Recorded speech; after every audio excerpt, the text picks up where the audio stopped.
ফের surgical strike চালিয়ে Pakistan post গুঁড়িয়ে দিল ভারত। চলুন ফ্রিকি নিউজে জেনে নিই এর বিস্তারিত। সম্প্রতি ভারতের প্রতিরক্ষা মন্ত্রী হুঁশিয়ারি দিয়েছিলেন, আর সেদিন রাতেই অ্যাকশন শুরু হলো।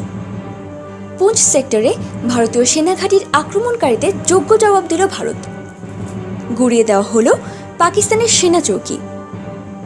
এই ঘটনায় এখনো পর্যন্ত 7 পাকিস্তানি সেনার মৃত্যুর খবর পাওয়া গেছে।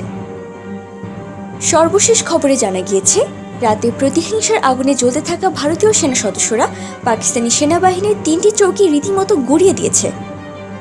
এই ঘটনাকে কেন্দ্র করে কাশ্মীরে পাক সীমান্ত বরাবর রীতিমতো উত্তেজনা সৃষ্টি হয়েছে। পাকিস্তান পাল্টা আক্রমণ করতে পারে এই শঙ্কায় উপত্যকায় প্রচুর সেনা মোতায়েন করা হয়েছে।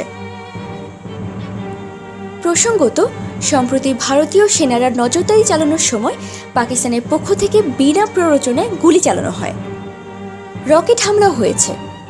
এ সময় ভারতীয় 2 সেনা সদস্যের অঙ্গচ্ছেদ করে পালায় পাকিস্তানি সেনা সদস্যরা। পাকিস্তানের এই আচরণের নিন্দা করে পাল্টা হুঁশিয়ারি দিয়েছে ভারতীয় সেনা। নর্দার্ন কমান্ডের পক্ষ থেকে বলা হয়েছে, ঘৃণ্য কাজের যোগ্য জবাব দেওয়া হবে।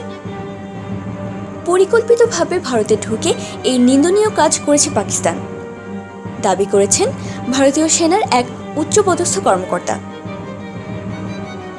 সন্ধ্যায় দেশটির প্রতিরক্ষা মন্ত্রী অরুণ জেটলি হুমকি দেন, পাকিস্তানের এই ন্যাক্কারজনক কাজকে ভারত ছেড়ে দেবে না। সম্প্রতি সংবাদ মাধ্যমের সামনে তিনি বলেন, যুদ্ধেও এমন কাজের কথা শোনা যায়নি কখনো। পাক সেনার এই কাজকে বর্বরতার সঙ্গেও তুলনা করেন অরুণ জেটলি। এতক্ষণ আমাদের সাথে থাকার জন্য ধন্যবাদ। আমাদের পরবর্তী আপডেট পেতে ফ্রিকি নিউজ চ্যানেলটি সাবস্ক্রাইব করে আমাদের সাথে থাকুন।